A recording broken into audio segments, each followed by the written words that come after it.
আপনি উত্তেজিত হবেন না, আমি ওদের সাথে কথা বলে আপনাকে জানাবো। আপনি তো জানেন না ভাই, ওরা যখন তখন যেখানে খুশি ঘুরে বেড়ায়, ছাদে যায়, সিঁড়িতে দৌড়াদৌড়ি করে। ঘরে তো মহিলারা আছে, ওরা তো বেরোতে পারে না।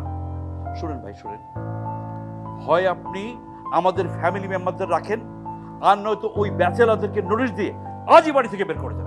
সিদ্ধান্তটা আপনার। আর তুই তুই কি এটা কাজ করলি? তুই আমার মান সম্মানের দিকে একবারও তাকাইলি না? তুই তোর মায়ের সম্মানের দিকে একবারও তাকালি না? তুই কি করে পারলি? ব্যাচেলার, গাঁও গ্রাম থেকে উঠে আসা একটা ছেলে যে লুঙ্গি পরে ঘুরে বেড়ায়, খালি গায়ে ঘুরে বেড়ায়, তার সঙ্গে তুই প্রেম করলি? আমি এখন লোকজনদেরকে কি বলবো, কি দিয়ে বোঝাবো?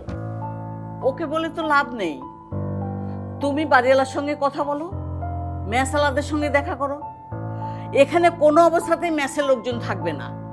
তো বাড়িওয়ালা যদি আমাদের কথা না শুনে, প্রয়োজন হয় আমরা অন্য জায়গায় বাসা ভাড়া নিব। না, বাড়ি ছাড়া যাবে না। আমি সকল ফ্যামিলি মেম্বারদের সাথে কথা বলবো, দেখি তারা কি বলে। ওরা কি আমাদের রাখতে চায় বাড়িওয়ালা, না ওই ব্যাচেলারদের রাখতে চায়? আমি দেখতে চাই।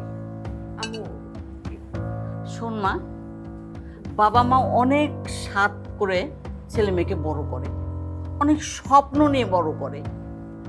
ওদেরকে নিয়ে আমরা গর্ব করব। তুই এটা করতে